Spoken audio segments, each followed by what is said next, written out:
My name is John Quinones, and I'm with ABC News. What did you think of what you heard here? I didn't hear anything racist. He told her he wouldn't serve her.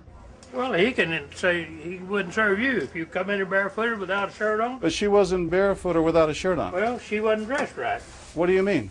If I was running a place, I'd do the same thing. You wouldn't let Muslims shop at your store? I sure wouldn't. We never expected customers to be so candid. How do I know you don't have a bomb in there? Watch what happens this time when, once again, our Muslim woman is denied service. This is not right.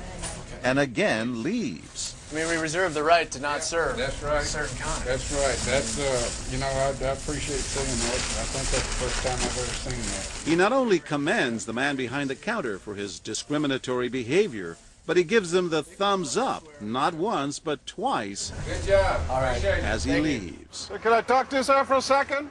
But when I approach, So we're with ABC News. there is no thumbs up for me. We staged a little experiment in there to see how people would react to that kind of attitude.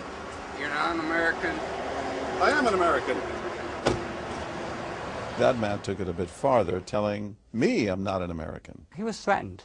Jack DeVideo is a social psychologist at Yale University. So when we as Americans feel threatened from the outside, we're going to define ourselves in very rigid fashions. Either you're with me, and if you're not really one of me, then you must be somebody else who's against me. The young woman in our experiment is an actor, but for this woman, discrimination is all too real. Nahaya Javed helped us design our experiment. Although born in Chicago, she says she's constantly characterized by fellow Americans as the enemy.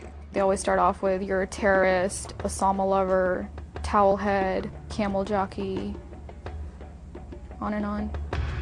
While attending college in Texas, she says she continually suffered verbal abuse and has even been physically attacked just because she's Muslim. They assume I'm not from here, and if I tell them I'm American, they're like, no, you're not.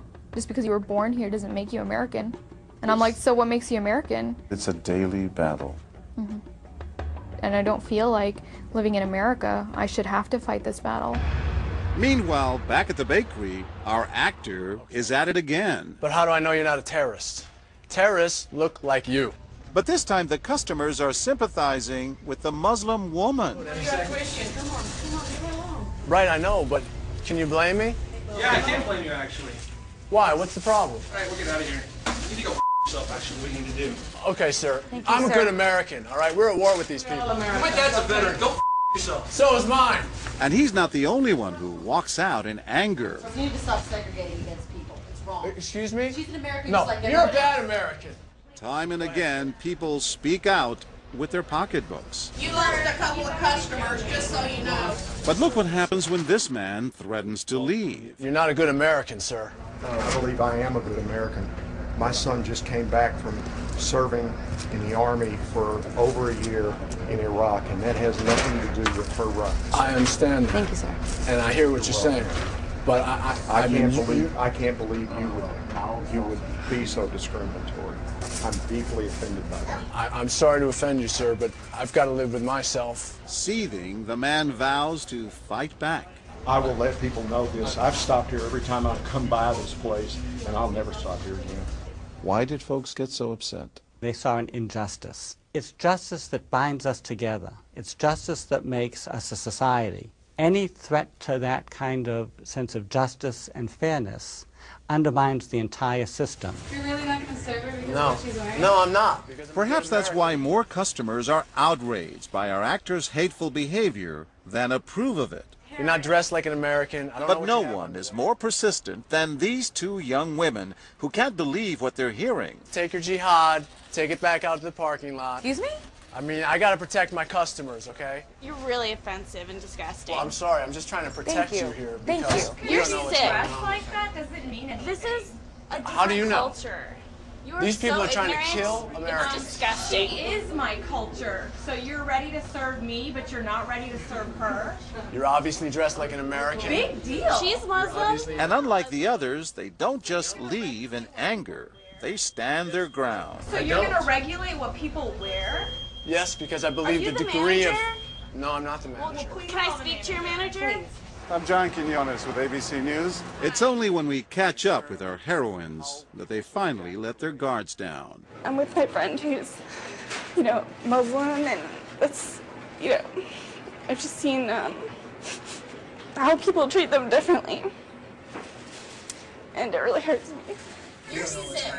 Just watching them stand up for what they believe in touches Professor DeVideo. In a way, they defended America, and I was impressed by that, because they wanted this to be a just society, a just place, a just bakery. I'm John Quinones. And remember this man whose son served in Iraq?